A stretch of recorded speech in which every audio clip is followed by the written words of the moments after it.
지금도 누군가는 주식 앱을 열고 쓰러질 듯한 절망을 마주하고 있습니다. 빨간 색깔로 뒤덮인 화면, 계속 떨어지는 숫자들, 그리고 하루가 다르게 사라져버리는 내 자산들 말이죠. 뉴스에서는 온통 경제 위기, 불경기, 시장 대폭락에 대한 이야기들만 쏟아지고 있습니다. 하지만 이상한 일이 있습니다. 모든 사람이 돈을 잃고 있을 때 어떤 사람들은 오히려 더 부자가 되고 있다는 사실입니다. 사실 많은 분들이 모르시는 것이 있는데요. 역사상 가장 큰 부자들 중 상당수가 바로 시장이 무너졌을 때 자신들의 재산을 만들어냈다는 점입니다. 1930년대 대공황 때도, 2008년 금융위기 때도, 2020년 코로나 사태 때도 마찬가지였죠. 그렇다면 시장이 폭락할 때 어떤 일이 벌어지는 걸까요? 그 첫 번째 이유부터 살펴보겠습니다. 가장 흔한 원인은 바로 투기 열풍이 꺼지면서 발생하는 현상입니다. 마치 풍선이 불어오르다가 터지는 것처럼 주가가 실제 기업의 가치보다 훨씬 높게 올라갔을 때 일어나는 일이죠. 실제로 2000년대 초반에 일어났던 인터넷 열풍을 보면 이해하기 쉽습니다. 그때는 이름에 점컴만 붙어 있어도 사람들이 열광적으로 투자했어요. 실제로 돈을 벌고 있는지, 제대로 된 사업 계획이 있는지는 별로 중요하지 않았습니다. 하지만 결국 사람들은 현실을 마주하게 됐습니다. 이들 회사 대부분이 적자를 내고 있었고 제대로 된 수익 모델도 없다는 걸 알게 된 거죠. 그러자 모든 사람들이 동시에 주식을 팔기 시작했습니다. 나스닥은 무려 82%나 폭락하면서 수천억 달러의 자산이 하루아침에 증발해 버렸습니다. 원래 가격을 회복하는 데만 무려 17년이라는 긴 시간이 걸렸어요. 이런 사례만 봐도 투기 열풍이 얼마나 위험한지 알 수 있죠.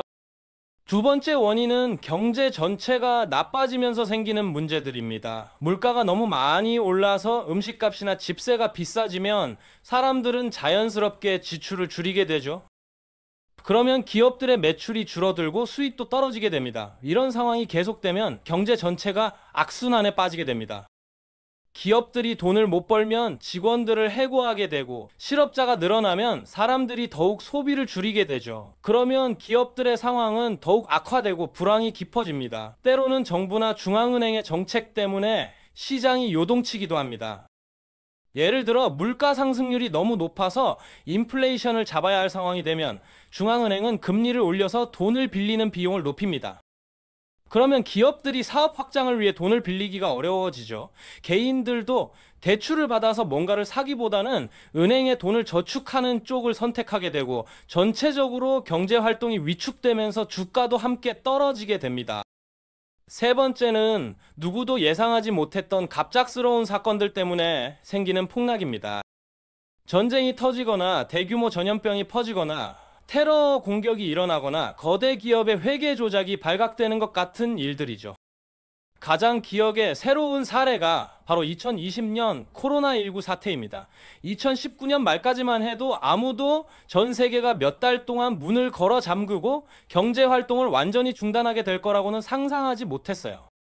하지만 바이러스가 전 세계로 퍼지면서 각국 정부들이 봉쇄 조치를 내렸고, 투자자들은 이제 모든 기업들이 망하는 거 아니야 라는 공포에 휩싸였습니다. 그 결과 단 몇 주 만에 전 세계 주식시장이 35% 이상 폭락했죠. 그런데 여기서 중요한 건 이런 폭락들이 과연 정상적인 현상인가 하는 점입니다. 놀랍게도 답은 그렇다입니다. 주식시장은 원래 계속 올라가기만 하는 게 아니라 주기적으로 오르락 내리락 하면서 움직이는 게 자연스러운 모습이에요. 역사를 들여다보면 시장의 하락에는 일정한 패턴이 있다는 걸 알 수 있습니다. 가장 가벼운 수준은 주가가 대략 5에서 12% 정도 떨어지는 경우인데, 이런 일은 거의 매년 한 번씩은 일어납니다. 이 정도는 그냥 일상적인 시장의 변동이라고 봐도 무방해요. 그 다음 단계는 주가가 12에서 22% 정도 하락하는 조정 국면입니다. 이름에서 알 수 있듯이 이건 주가가 너무 많이 올랐을 때 적정한 수준으로 다시 맞춰지는 과정이에요.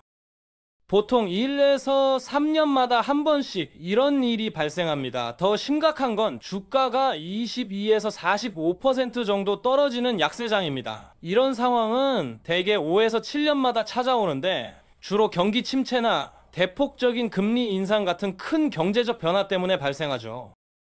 경제라는 게 항상 좋을 수만은 없으니까 이런 조정은 어쩔 수 없는 부분입니다. 마지막으로 가장 극단적인 경우가 주가가 45% 이상 폭락하는 대폭락입니다. 다행히 이런 일은 보통 12에서 25년에 한 번 정도만 일어나는데 대개 금융위기나 세계적인 재앙 같은 초대형 악재가 터졌을 때입니다. 그런데 정말 놀라운 건 역사상 이런 폭락들이 일어날 때마다 시장은 결국 회복되어 왔다는 점입니다. 1973년 석유 파동으로 시장이 거의 52%나 폭락했을 때도 완전히 회복되기까지는 8에서 12년이 걸렸지만 결국 원상복구됐어요. 2008년 서브프라임 모기지 사태로 S&P 500 지수가 거의 52% 폭락했을 때도 마찬가지였어요. 당시에는 정말 세상이 끝나는 줄 알았지만 5년 후에는 완전히 회복되었고 그 이후로는 계속 상승세를 보였습니다. 2020년 코로나 사태 때는 더욱 극적이었는데 단 6주 만에 32%나 떨어졌던 시장이 고작 5개월 만에 완전히 회복되는 기적 같은 일이 일어났죠. 폭락의 규모나 원인은 매번 달랐지만 한 가지 일관된 패턴이 있었습니다. 시장이 바닥을 찍고 나면 결국 다시 강하게 반등한다는 점이었어요. 그렇다면 누가 돈을 잃었을까요? 바로 공포에 휩싸여서 바닥에서 모든 걸 팔아치운 사람들이었습니다. 반대로 누가 돈을 벌었을까요? 냉정함을 유지하면서 좋은 기업의 주식을 꾸준히 보유했던 사람들이었죠. 물론 과거 실적이 미래를 보장하지는 않는다는 말이 맞습니다. 하지만 폭락이 단순한 순환 과정의 일부인지 아니면 정말로 걱정해야 할 상황인지를 구분할 수 있는 지표들이 있어요. 기업들이 여전히 정상적으로 운영되고 있고 정부나 중앙은행이 상황 안정을 위한 적절한 조치들을 취하고 있다면 그런 폭락은 대체로 정상적인 범주에 속합니다. 그렇다면 이제 핵심 질문으로 넘어가 봅시다. 시장이 폭락할 때 어떻게 하면 손실을 최소화하고 나아가 오히려 수익을 낼 수 있을까요? 주식시장 폭락은 언뜻 보면 투자하기 가장 나쁜 시기처럼 느껴집니다. 하지만 놀라운 사실은 많은 사람들이 바로 이런 시기에 인생을 바꿀 만한 큰 수익을 거둔다는 점이에요.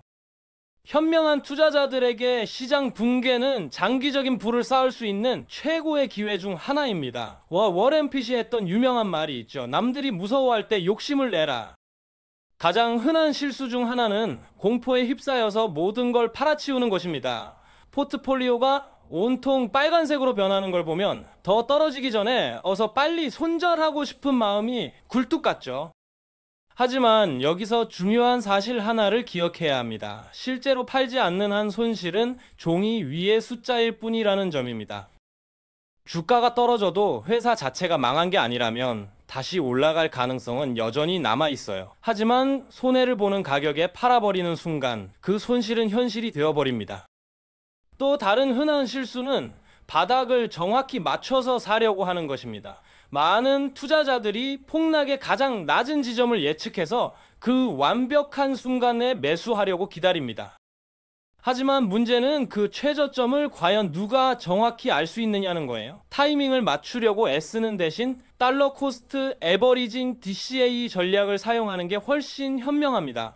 DCA는 일정한 금액을 정기적으로 투자하는 방법인데요. 이렇게 하면 가격이 낮을 때는 자동으로 더 많은 주식을 사게 됩니다.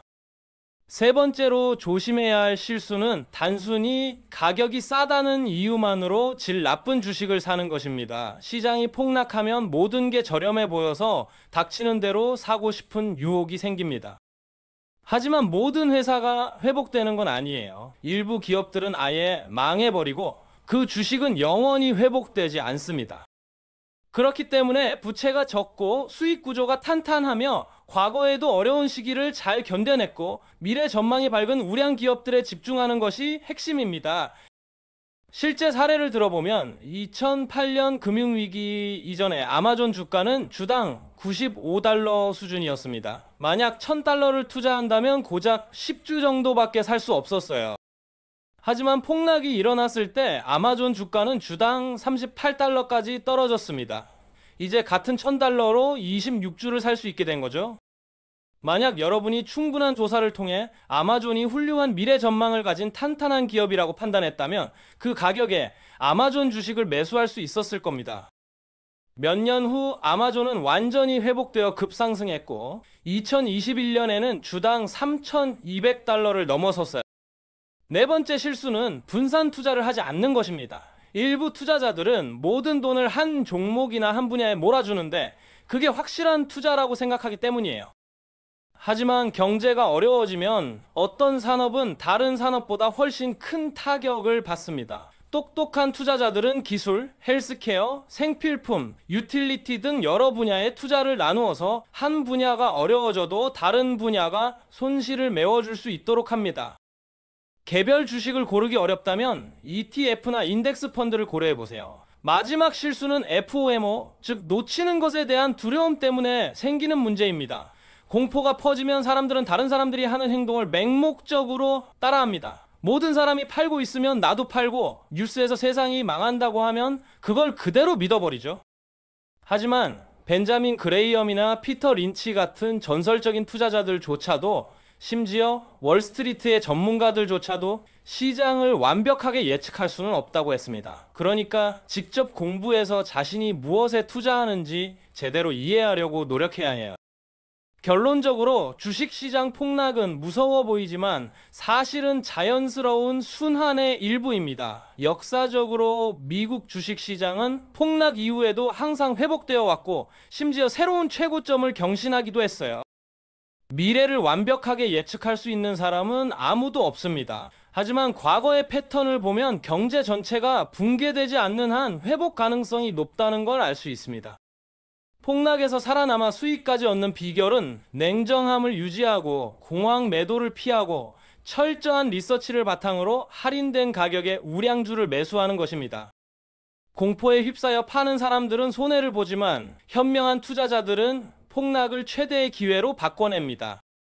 워렌 버핏의 또 다른 명언이 있죠. 자신이 이해하지 못하는 것에는 절대 투자하지 말라. 이것이야말로 폭락에서 살아남는 가장 확실한 방법입니다.